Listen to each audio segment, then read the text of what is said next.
I'm Suzy Landolfi, and welcome to Be Crazy Well. I don't know why we're yelling. I guess maybe I do. I think we yell because we're trying to control the situation or the person. I think we yell because we were yelled at. I think we yell because we think it's powerful and it makes us more powerful. I think we yell to intimidate. I think we yell because we're scared. I think we yell because we're sad. And I think we yell so much that we hurt ourselves. We hurt every relationship and we hurt ourselves. We hurt our brain. We hurt our body, our central nervous system, our health. Takes away so much joy. And I have to tell you, I was a yeller. I wasn't as a kid. I didn't yell as a kid. I was yelled at. I didn't yell. I was so intimidated by the yelling that went on in my family, my father's side of the family, that I was just yelled quiet. That's right. I was afraid. I was constantly afraid. I didn't want to get yelled at. And I literally just shut down. So here I am, this little kid, not yelling at anybody, not having a voice. The only time I really had a voice was when I was doing something at school. If I was doing something at school, then I had a voice. I was at the board. I was solving a math problem. I was in cheerleading practice. Oh, yeah, we did yell there, but not in anger. And I realized that I didn't start yelling until probably my mid-20s. So I went all that time without yelling. And then when I started to get in relationships, I started yelling. I think because the most important relationships for me, to me, about me, were traumatizing relationships in my family. My sister yelled. My brother didn't yell a lot, a little bit. My sister yelled a lot. She was so traumatized, 18 months older than I was or am. And she yelled all the time, yelled at my mom, yelled at me. She was just filled with fear and sadness, and she yelled. And what usually goes along with yelling is name calling. Now, I did name call. That is true. I did do that. So when my sister started to beat me up, and we were 18 months apart, like I said, she was about 6 inches taller and 100 pounds heavier. The only way I could get back at her was to call her names. So she'd have me on the floor, beating the shit out of me. And I would take it and just look right up at her and call her any name I could think of. So name calling, yelling, they go together. So why didn't I yell as a kid? Why did I wait so long to yell as an adult? And then once I started, I didn't stop. And like I said, I think I didn't yell as a kid because I was so afraid. I was panicked. I was frozen in fear. And then when I found my voice and I started to quote unquote fight back, man, did I find my voice. Loud, hurtful, name calling voice. Lovers, boyfriends, friends, just, people that did me wrong in the parking lot, like whatever it was. And then I became a mother and I yelled. Not proud of it. And I was so overwhelmed most of the time, overtired, keeping my feelings inside that when I did let them out, man, they came out like a tsunami, like a hurricane, like a nor'easter. which I'm so used to having grown up north of Boston. So I was talking to a veteran today. She's been suicidal for a while. She also was horribly traumatized as a kid. And she was a great combat veteran and great. And I think she was she was a ranger, force ranger, I think in the police department as well. She's done a lot of service, let's just put it that way. And man, can she yell. Now, I get that you want to yell when there's fire or a threat. Man, you better have a voice then. Don't be talking soft, unless, of course, you're hiding when there's a threat. I get that. So she was great at that. She doesn't do that anymore. She's now 60. And yet her suicidal ideation is off the charts to the point where she came very close to killing herself the other day. And the yelling, the threats, the blame, the shame, all the things that was done to her has come up stronger than ever. It's like it gets worse with age. It's like we can't hear ourselves unless we're yelling. It's like we're yelling for help, but we're actually most of the time being abusive. We're yelling because we are out of control and we're trying to control others and the situation. So I said to her today, she was asking me about what I did and how do I handle people who are suicidal. I go, well, first of all, we go back and find out what happened to you, because that's important to understand. If you are not honored, if you're not cared for, if you were abused physically, emotionally, intellectually, spiritually, and sexually, trust me, that childhood trauma can come back and eat away at your self-worth. And then what happens is you start to act out. So all of that trauma comes back and you start to act out towards others. And then, of course, you feel terrible about yourself. And then that shame and blame and guilt and regret all comes back. And it doesn't even come back. It comes back and you add to it. Let's put it that way.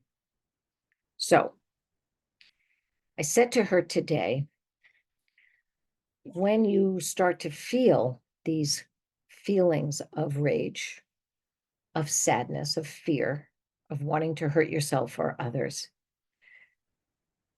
I said the one thing we can all do is we can stop yelling. And if we are going to yell, we should be yelling for help, not yelling at, not threatening.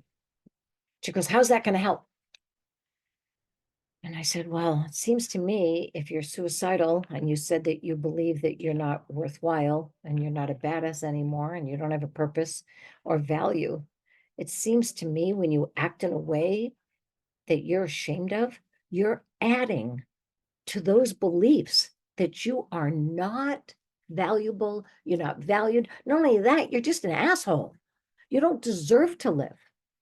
You're abusive, you're hurting people. I mean, it's just this cyclical thing that happens.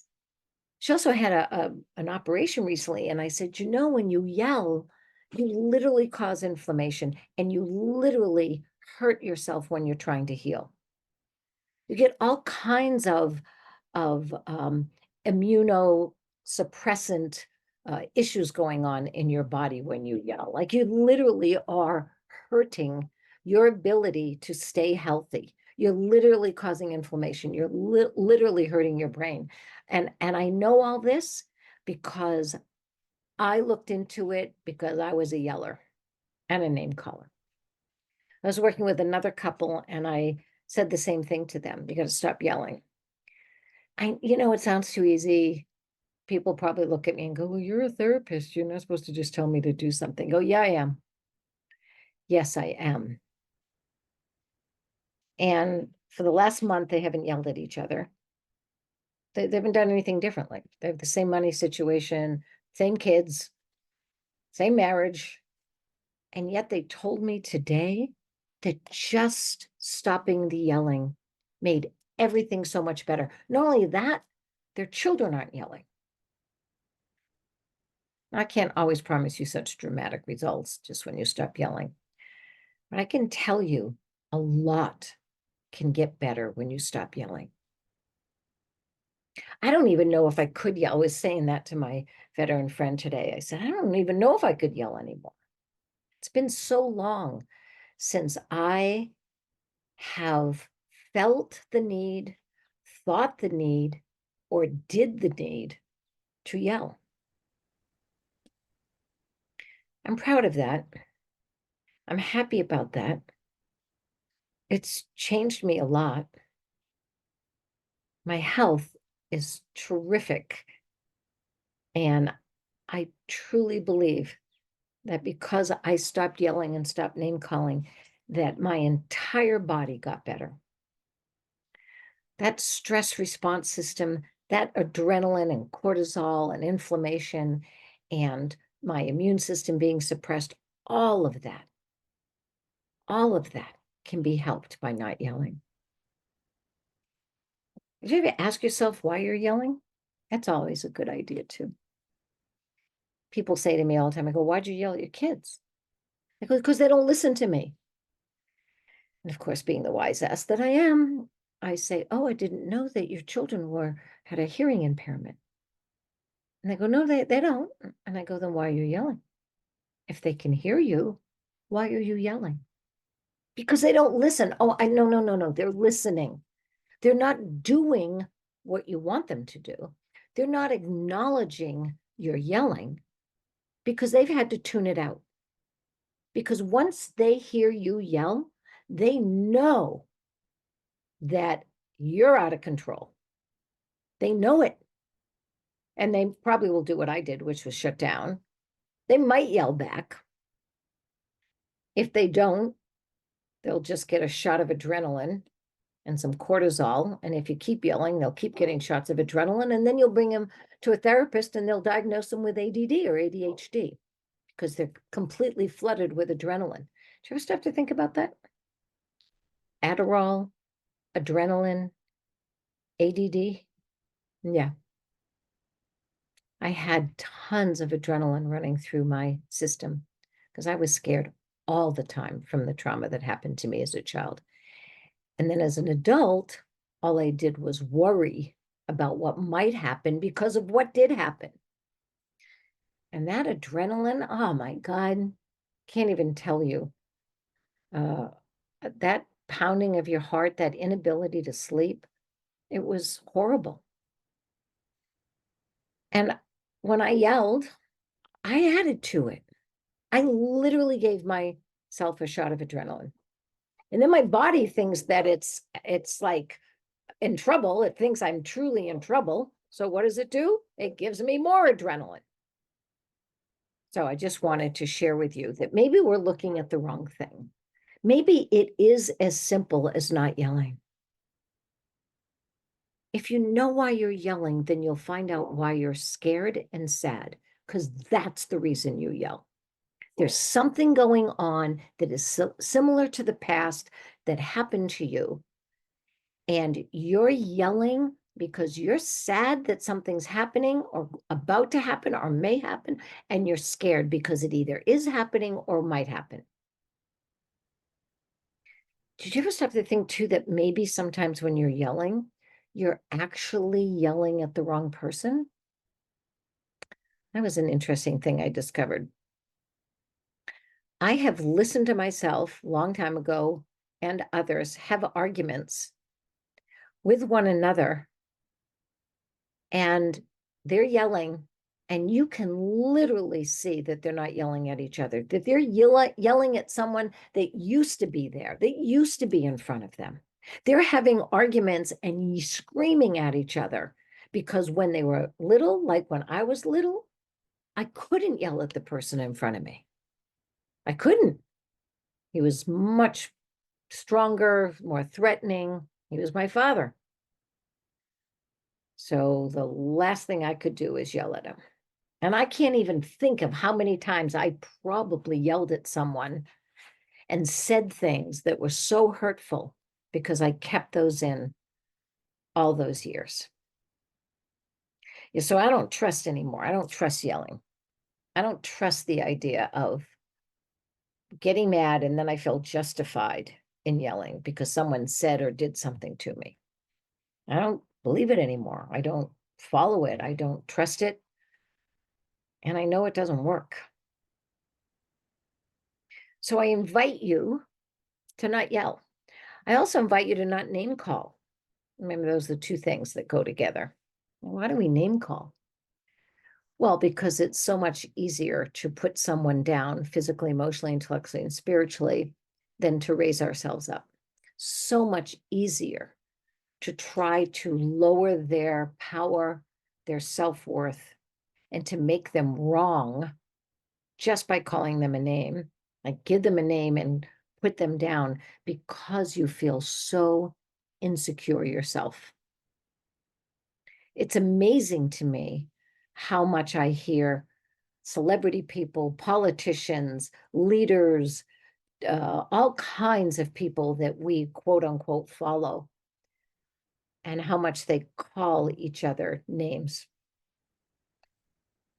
I can't do that anymore either. And boy, I got to tell you something that's really hard because I'm from Massachusetts. I've already called myself an asshole today. So trust me, I still like doing it. It's just not, it doesn't work. Let's put it that way. It just doesn't work. Calling names has supported racism, sexism, homophobia, transphobia. I mean, Islamophobia. It's any kind of phobia, any kind of ism. Name calling has done. I don't even like to even diagnose people. To me, that's name calling. Many times it is. You call someone bipolar, you call somebody, an alcoholic, you call somebody something. Okay, I get it. They have symptoms. It's in a book. I have the right, I have the license, and I can say, oh, you're an alcoholic. Why? What does that tell you about anybody? Nothing. Doesn't tell you their story, doesn't tell you why they drink, it doesn't tell you how much, it doesn't tell you anything about when they first did, it doesn't tell you anything about how it helps them. I mean, obviously, most people do something to try to mitigate the feelings that they have. It's a solution that's gone awry. So I wonder about that as well. I wonder about how we justify all the time calling somebody a name. The one thing I know that it does, it will definitely bring the temperature up and the intensity up and the danger. It will increase the danger of any argument at that moment. It will actually put your situation and your relationship in such danger that it may not be able to be retrieved. It may never be able to be repaired because of name calling. And once again, it's about control. It's about control. So you're trying to control someone else by being out of control. Just want you to think about that for a second. We yell, we call names because we're out of control, trying to use those ways of controlling somebody else or the situation. I can't think of anything more hypocritical and ridiculous than that. I think not only name calling and yelling, we have to be careful with adjectives, like the one I just used, ridiculous. I'll tell you a funny story. When my grandson Logan was little, he was probably 4, and he was going to nursery school. And I realized he was going to hear a lot of words. Excuse me. And I said, Logan, now that you're going to nursery school, you're going to hear a lot of words. So I just want to tell you that in our house, we don't say the S word. And he looks at me with a big smile on his face and he goes, you mean shit? And I go, no, no, no, no. We can say shit in the house. We can't say stupid. We don't say stupid in our house. We don't say someone is stupid. We don't say an idea is stupid. We don't say anything is stupid because it really hurts. Shit, as long as it's funny, we can use it, especially since it means poop. I'll never forget that. I'll never forget how important that was to me when I realized that calling someone stupid is about as hurtful as you can do. And we as parents do it all the time, don't we? What are you, stupid? What? Don't get me going. Don't get me going. And we think we're so helpful because we're irritated. So we get to say, well, that was a stupid thing to do. Really? Maybe saying that was a stupid thing to do is the stupidest thing of all. So let's try it for a week. Let's do it for a week. Don't yell. Don't name call, and don't use any hurtful adjectives like stupid. Let's see what happens. Let's see what happens. Maybe you'll even feel better. Even when you're alone in the car, that counts. That counts. Because if you yell or call names and no one hears you, if a tree falls in the woods, is there sound? If you yell when you're alone, it still hurts your system. Your stress response system is still activated. You're still getting adrenaline and cortisol and all those things that will not help you. They will hurt you. So yes, not even when you're alone. So I invite you, no yelling, no name calling, because it's silly. I didn't say stupid. All right, everybody, be crazy well and be your best self. That's what Kalvin Love says in our theme song. Go look him up. He's terrific. Be crazy well. See ya. See you next time.